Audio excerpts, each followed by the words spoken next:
Hi everyone, and welcome to the theater segment of the Limestone Lens. I am Brett Christopher. I'll be hosting this segment, and I'm so thrilled to actually have with me one of the, shall we say, the stalwarts of the Kingston theater community to represent theater here with us today, Mr. Michael Catlin.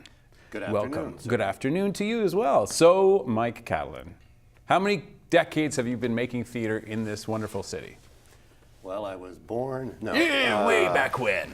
In high school I did a little bit of stuff, but really my first role at Domino was 1978. 1978, so 40 years. Mm-hmm. And you, why I think it's so wonderful to start this series of segments with you is that you really have sort of transcended all the various groups and companies and different organizations that make theater in this It's in true. this city. I think I refer to myself as a theater slut. Yeah. Oh wow. Wow. That's very theatrical. Yeah. That's very nice. Because I've performed or directed with almost every theater company in town.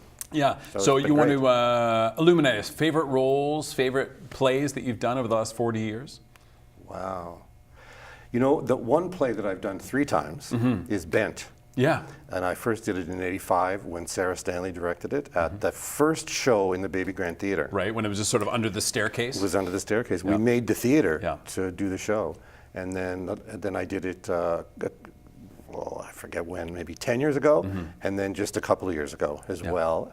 All of them were at the Baby Grand. I guess my favorite shows are Glengarry Glen Ross. Yes. I thought that David Mamet show, it was so difficult to learn the lines. Mamet's dialogue is wickedly difficult, but once you get it, it's amazing. And he's isn't he really precise about the punctuation and the pauses, and he doesn't let you off the hook in terms of, I can just kind of like ad-lib through the script. You can't ad-lib. It's impossible. And then just recently I was in the Storefront Fringe Festival with a group of Queen students and some local people, and I played the boogeyman. Oh, yes. So it was a serial killing pedophile cannibal.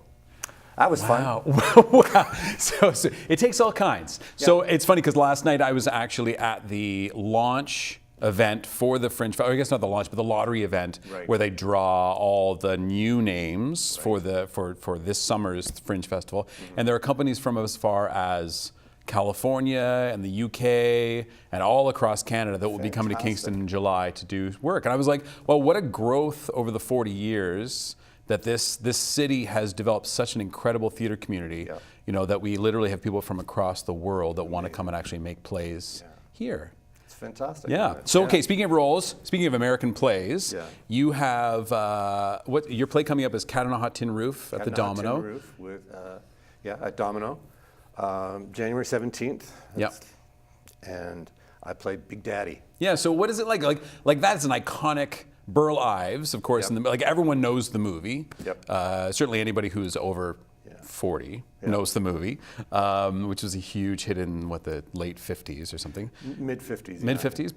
Paul Newman, Elizabeth Taylor, Burl Ives. So what is it like to play a role that was so sort of iconic in film? It was a play first, I should mention. Yeah, it's a Pulitzer Prize winning play. Ives did it on Broadway. Oh, he did? Okay, well, there you go. Then they filmed him. I mean, the difference between Burl Ives and I is that he was a really big man. Like, Well, Big Daddy. Exactly. Whatever.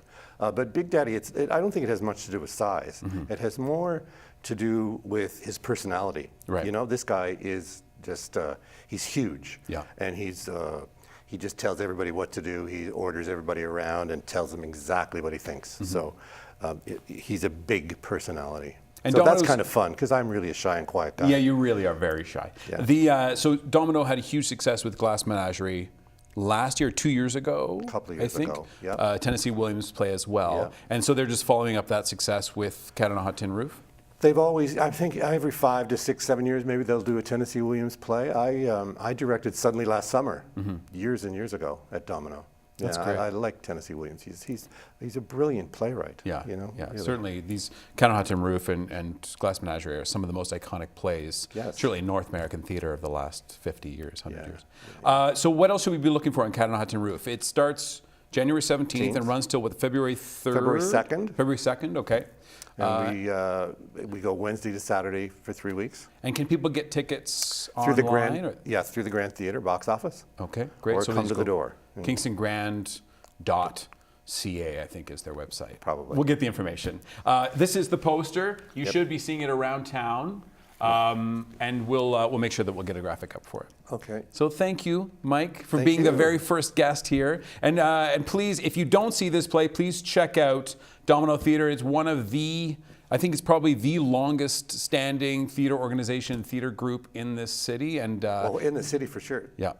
And probably the province, if not really. I mean, it's over like 60 years, right? Over 65 years, I think they've been going. Yeah, yeah, it's an incredible group, all run by volunteers, and they have a wonderful little theater in Portsmouth Village. So please go check them out. If not this play, then the next one. Thank you. Thanks, Mike.